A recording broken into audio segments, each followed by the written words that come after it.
Assalamualaikum warahmatullahi wabarakatuh. Nama saya Sinta Fauzia. Saya akan menjelaskan tentang Amir Durkheim. Amir Durkheim adalah salah satu seorang tokoh sosiologi.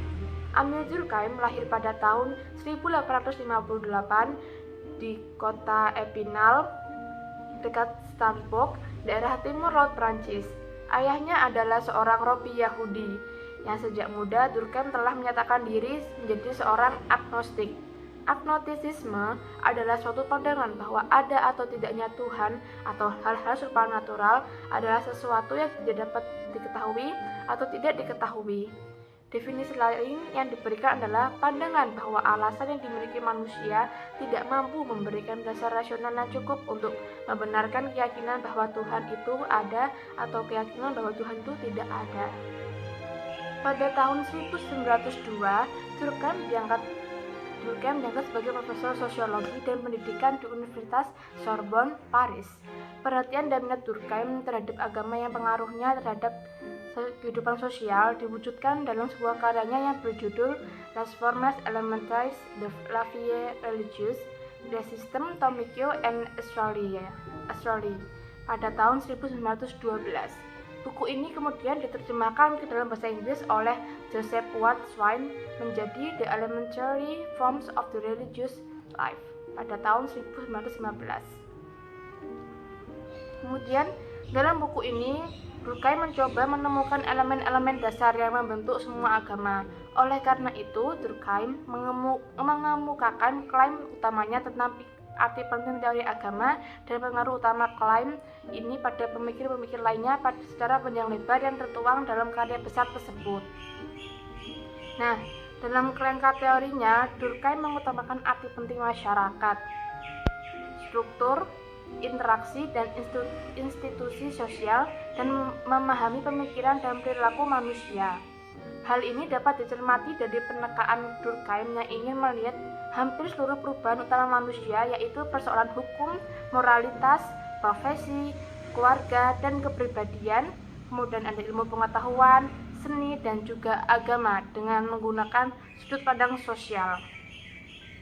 Dalam pandangan Durkheim, memahami individu tidak hanya sebatas pada mempertimbangkan insting biologis, psikologi individu atas kepentingan pribadi. Namun memahami individu haruslah pemahaman melalui masyarakat dan menerangkan masyarakat dalam hubungan sosial. Kemudian, awal Durkheim meneliti tentang agama ialah pertanyaan-pertanyaan klasik yang muncul seperti apakah sebenarnya agama itu? Kemudian, kenapa agama itu penting dan bagaimana pengaruhnya dalam kehidupan individu sosial? Durkheim merasa kesulitan menjelaskan dan memahami masyarakat dengan keseluruhan dimensinya yang sangat banyak dan tersembunyi, sehingga menyebabkan Durkheim terseret dalam bidang agama karena menurutnya agama dan masyarakat itu tidak dapat dipisahkan. Kemudian, ide-ide dan pengaruhnya Durkheim. Ide pengembangan Durkheim dari Auguste Comte, seorang pemikir Prancis yang memperkenalkan pola umum evolusi peradaban manusia, di mana pada pola ini pemikiran manusia pertama kali dikendalikan oleh teologi, kemudian oleh ide-ide abstrak dan pada filosof, dan akhirnya disempurnakan oleh era positivistik atau saintifik sekarang ini, di mana hanya kajian dan pengamatan yang mendalam terhadap fakta yang menjadi kunci utama semua pengetahuan. Maka dari Comte ini, Durkheim akhirnya menyadari bahwa kebutuhan utama manusia akan selalu terikat kepada satu komunitas dan menumbuhkan komitmen pada diri Durkheim untuk menganalisa seluruh fenomena sosial secara ilmiah. Kemudian Durkheim mendasarkan penyelidikan ilmiahnya ini pada dua prinsip utama. Yang pertama, Durkheim menyelidiki ilmiahnya ini pada pertama, sifat alami masyarakat adalah objek penyelidikan sistematik yang saling cocok dan menjanjikan, khususnya dalam sejarah saat ini. Yang kedua, semua fakta sosial harus diinvestigasi melalui metode ilmiah subjektif dan semurni mungkin. Durkheim memiliki dasar pemikiran yang sama dengan Taylor dan para antropolog Inggris lainnya, yaitu dengan cara menganggap bahwa masyarakat sebagai budaya. Menurut Durkheim, sebuah masyarakat bukan hanya sekelumit pemikiran yang ada dalam kepala seseorang, tapi merupakan kumpulan sekian banyak fakta, mulai dari bahasa, hukum, kebiasaan, ide, nilai, tradisi, teknik, sampai kepada aneka jenis produk yang dihasilkan masyarakat tersebut. Kemudian, menurut Durkheim, permasalahan-permasalahan moral tidak bisa dijawab tanpa melihat permasalahan agama. Durkheim memiliki pemikiran yang berbeda dengan peneliti yang lain seperti Taylor, Fraser, dan Freud yang lebih disibukkan dengan ide konvensional bahwa agama merupakan kepercayaan kepada kekuatan supernatural seperti Tuhan atau dewa-dewi. Menurut Durkheim, masyarakat primitif sebenarnya tidak berpikir tentang dua dunia yang berbeda, natural dan supranatural. Pada pengamatan selanjutnya, Durkheim menemukan karakteristik paling dasar dari setiap kepercayaan agama yang bukan terletak pada elemen-elemen supranatural, tetapi pada konsep tentang yang sakral. Dalam kehidupan masyarakat beragama, dunia dibagi menjadi dua bagian terpisah, dunia yang sakral dan dunia yang profan. Dunia sakral dan dunia yang profan, bukan yang disebut sebagai natural dan supranatural. Hal-hal sakral selalu diartikan sebagai sesuatu yang superior, berkuasa. Dalam kondisi normal, dia tidak tersentuh dan selalu dihormati. Sedangkan yang profan ini adalah bagian keseharian dari hidup dan bersifat seperti biasa-biasa saja. Agama menurut Durkheim ialah sistem kepercayaan dengan perilaku-perilaku utuh dan selalu dikaitkan dengan yang sakral, yaitu sesuatu yang terpisah dan terlarang. Menurut Durkheim, yang sakral tersebut memiliki pengaruh luas menentukan kesejahteraan dan kepentingan seluruh anggota masyarakat. Sedangkan yang profan tidak memiliki pengaruh yang begitu besar, hanya merefleksikan keseharian tiap individu. Kemudian, agama suku di Australia yaitu totemisme. Ada dua antropolog yang mengamati masyarakat aborigin primitif di pedalaman benua Australia, yaitu Baldwin Spencer dan V.J. Gillen, yang akhirnya diikuti oleh Carl von Squirrellow.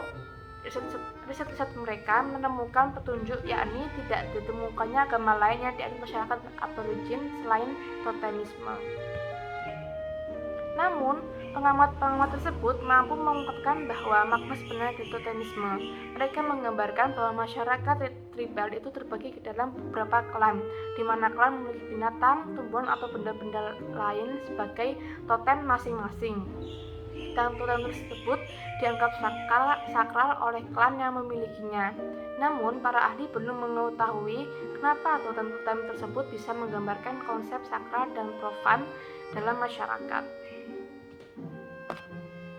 Kepercayaan totemisme ini yang paling dasar bagi masyarakat sederhana, karena bagi masyarakat aborigin, berbagai konsep kehidupan diawali dari totemisme ini. Konsep totemik telah membentuk persepsi dasar mereka tentang alam, sehingga bukan hanya manusia yang masuk pada klan-klan, tetapi seluruh alam ikut serta masuk ke dalam klan. Misalnya, matahari yang digambarkan dengan kakak tua putih dan bulan sebagai kakak tua hitam. Meskipun tampaknya totemisme memiliki binatang yang disakralkan, namun mereka sebenarnya tidak menyembahnya. Yang mereka sembah ialah suatu kekuatan yang anonim dan impersonal. Dan jika kita bisa mengatakan kepercayaan totem ini juga memiliki Tuhan yang mereka sembah, namun Tuhan itu berbentuk impersonal tanpa nama dan sejarah. Kemudian implikasi totemisme, peran simbol totem seperti ukiran yang terdapat pada batu atau kayu adalah objek konkret yang memberi kesadaran bahwa kepada setiap klan yang mengendaki kesetiaan seluruh anggotanya adalah sesuatu yang bukan hanya ada dalam imajinasi. Klan adalah hal yang benar-benar real yang masuk ke dalam pikiran dan kehidupan setiap orang. Kepercayaan terhadap roh atau jiwa adalah sama saja dalam perspektif ini. Jadi sesungguhnya jiwa yang ada dalam diri seseorang itu adalah klan yang ada di dalam. Ajaran keabadian jiwa juga merupakan perkembangan alami dari konsep totem. menganggap jika seseorang abadi dalam masyarakat beragama totem adalah cara lain untuk mengatakan bahwa walaupun seorang telah meninggal dunia, namun klan masih tetap ada. Roh-roh leluhur muncul sebagai bagian dari masa lalu klan yang mengira bahwa barangkali di sana terdapat seorang leluhur agung yang menjadi nenek moyang mereka semua. Maka roh leluhur inilah yang menjadi dewa tertinggi. Dewa-dewa itu perkembangan dalam klan dengan prinsip totem sebagai filternya. Prinsip-prinsip totem pertama kali berubah menjadi roh-roh, kemudian menjadi roh para leluhur sebagai roh dari klan, dan akhirnya berkembang menjadi roh tertinggi di antara para dewa. Kemudian totemisme dan ritual. Dalam patut totemisme, bentuk pemujaan dapat dibagi menjadi dua bentuk, yaitu negatif dan positif. Di samping itu, terdapat bentuk ketiga yang disebut dengan piacular, yang berarti penebusan dosa atau kesalahan. Posisi bentuk ketiga berada di wilayah bentuk pemujaan yang pertama. Tugas utama ritual-ritual yang tergabung ke dalam pemujaan negatif adalah menjaga yang sakral agar selalu terpisah dari yang profan. Jadi sakral dan profan harus dipisah. Pemujaan bentuk pertama berisi larangan-larangan atau tabu, di mana tempat yang tabu akan melindungi kesakralan tempat itu, seperti batu dan gua, dan hal itu dianggap sebagai tempat suci atau sakral. Yang sakral dan yang profan tidak boleh berada dalam waktu yang sama, maka pemujaan negatif menentukan hari tertentu dari upacara sakral. Bentuk tabu yang paling umum dalam waktu ini adalah dilarang melakukan aktivitas sehari-hari yang profan, dan hanya kegiatan yang berkaitan dengan yang sakral yang diperbolehkan. Fungsi aturan tersebut adalah memaksa setiap orang untuk meninggalkan keinginan sendiri untuk merasakan penderitaan demi kepentingan klan dan bersama. Kemudian Amir Durkheim menyatakan bahwa keyakinan dan ritual-ritual agama adalah ekspresi simbolis dari kenyataan sosial. Pemujaan terhadap totem sesungguhnya adalah pernyataan kesetiaan kepada klan. Memakan totem merupakan cara simbolis dari setiap anggota kelompok untuk menyatakan bahwa kepentingan klan lebih utama daripada kepentingan individu. Klan adalah kelompok. Kemudian tadi yang ketiga kan bentuk ritual piacular. Nah, di samping pemujaan negatif dan pemujaan positif kan terdapat bentuk ketiga ritual piacular. Ritual ini dilaksanakan adalah ritual yang dilakukan untuk menebus kesalahan atau karena duka cita yang biasanya dilaksanakan setelah kematian seseorang atau setelah terjadi bencana besar. Pada saat orang meninggal dunia, seluruh klan merasakan kehilangan dan salah satu anggotanya, dan begitu kurang pula suatu bagian kekuatan klan tersebut. Maka diperlukan upaya untuk menyatukan dan menghidupkan kembali kekuatan klan setelah beberapa saat sedikit terguncang dengan kematian orang tadi di episode 1. Kemudian, bila pemujaan positif diadakan oleh klan dengan penuh semangat dan sukacita, maka pemujaan piacular diadakan untuk memelihara yang sakral dari kegelapan.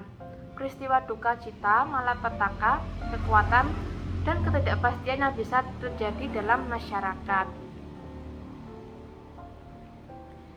Jadi, kesimpulannya dari materi tentang teori Durkheim ini, studinya atas masyarakat primitif Australia yaitu dengan totemisme, klan, dan suku-suku mereka. Maka terlihat bentuk paling dasar kehidupan beragama seperti mulai dari pemisahan antara yang sakral dengan yang profan, ide tentang roh dan jiwa, awal mula terciptanya mitos dan dewa-dewa, sampai ke berbagai bentuk ritual yang terdiri dari larangan-larangan atau tabu-tabu, perayaan, peniruan kehidupan dewa-dewa, dan peringatan roh leluhur dan prosesi duka cita. Teori Durkheim menegaskan apa yang menimbulkan setiap agama, yakni kepada aspek sosial masyarakat pemeluknya. Dalam masyarakat totemisme mengekspresikan kebutuhan masyarakat yang menuntut setiap anggotanya untuk memikirkan dan berkorban untuk kelompok daripada pribadi dan merasakan arti penting dan kekuatan yang dimiliki masyarakat. Sekian presentasi dari saya. Mohon maaf apabila banyak kesalahan. Semoga dapat bermanfaat untuk penonton dan pendengar. Terima kasih sudah menonton video ini. Wassalamualaikum warahmatullahi wabarakatuh.